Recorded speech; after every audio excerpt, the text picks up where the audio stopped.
On the whole album, pretty much every song was done music first and lyrics later.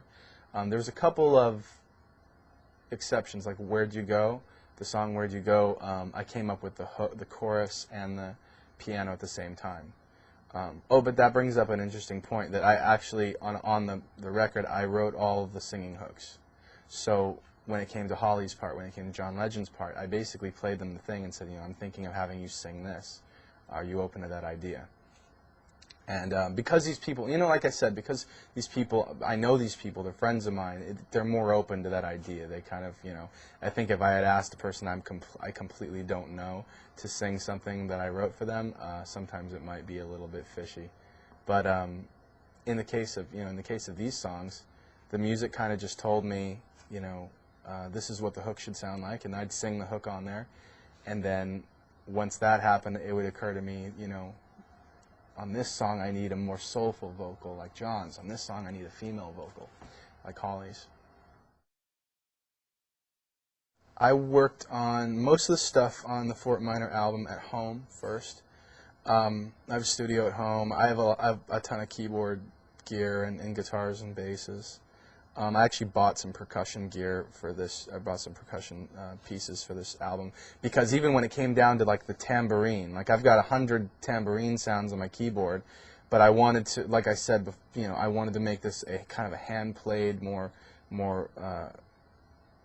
just to have that groove of playing it by hand, and doing a keyboard in a lot of these cases like didn't make sense to me. So I'd go down to the store, buy a tambourine, bring it back, set up a microphone, and sit there and do it, Sounds stupid, but it's like little things like that. When they add up, they mean a lot in the big picture of an album.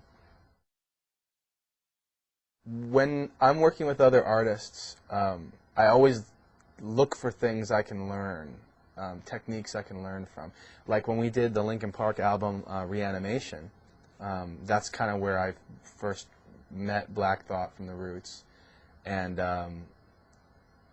a number of other people too. It's just like you get in the studio with people and they've got a different attack. Like I know Black Thought, he tends to get faded and then like really get in. It's kind of he's almost like the Jimi Hendrix of rap. You know what I mean?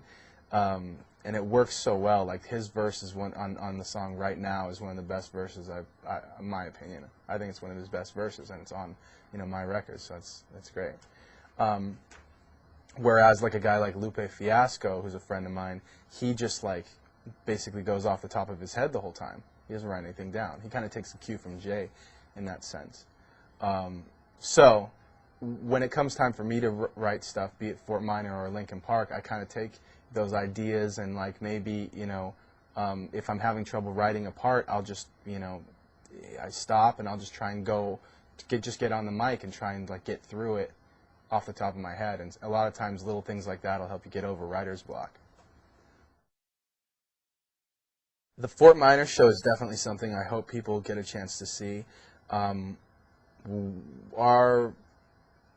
my philosophy with the Fort Minor shows is quality over quantity, which is to say we're not going to play that many shows.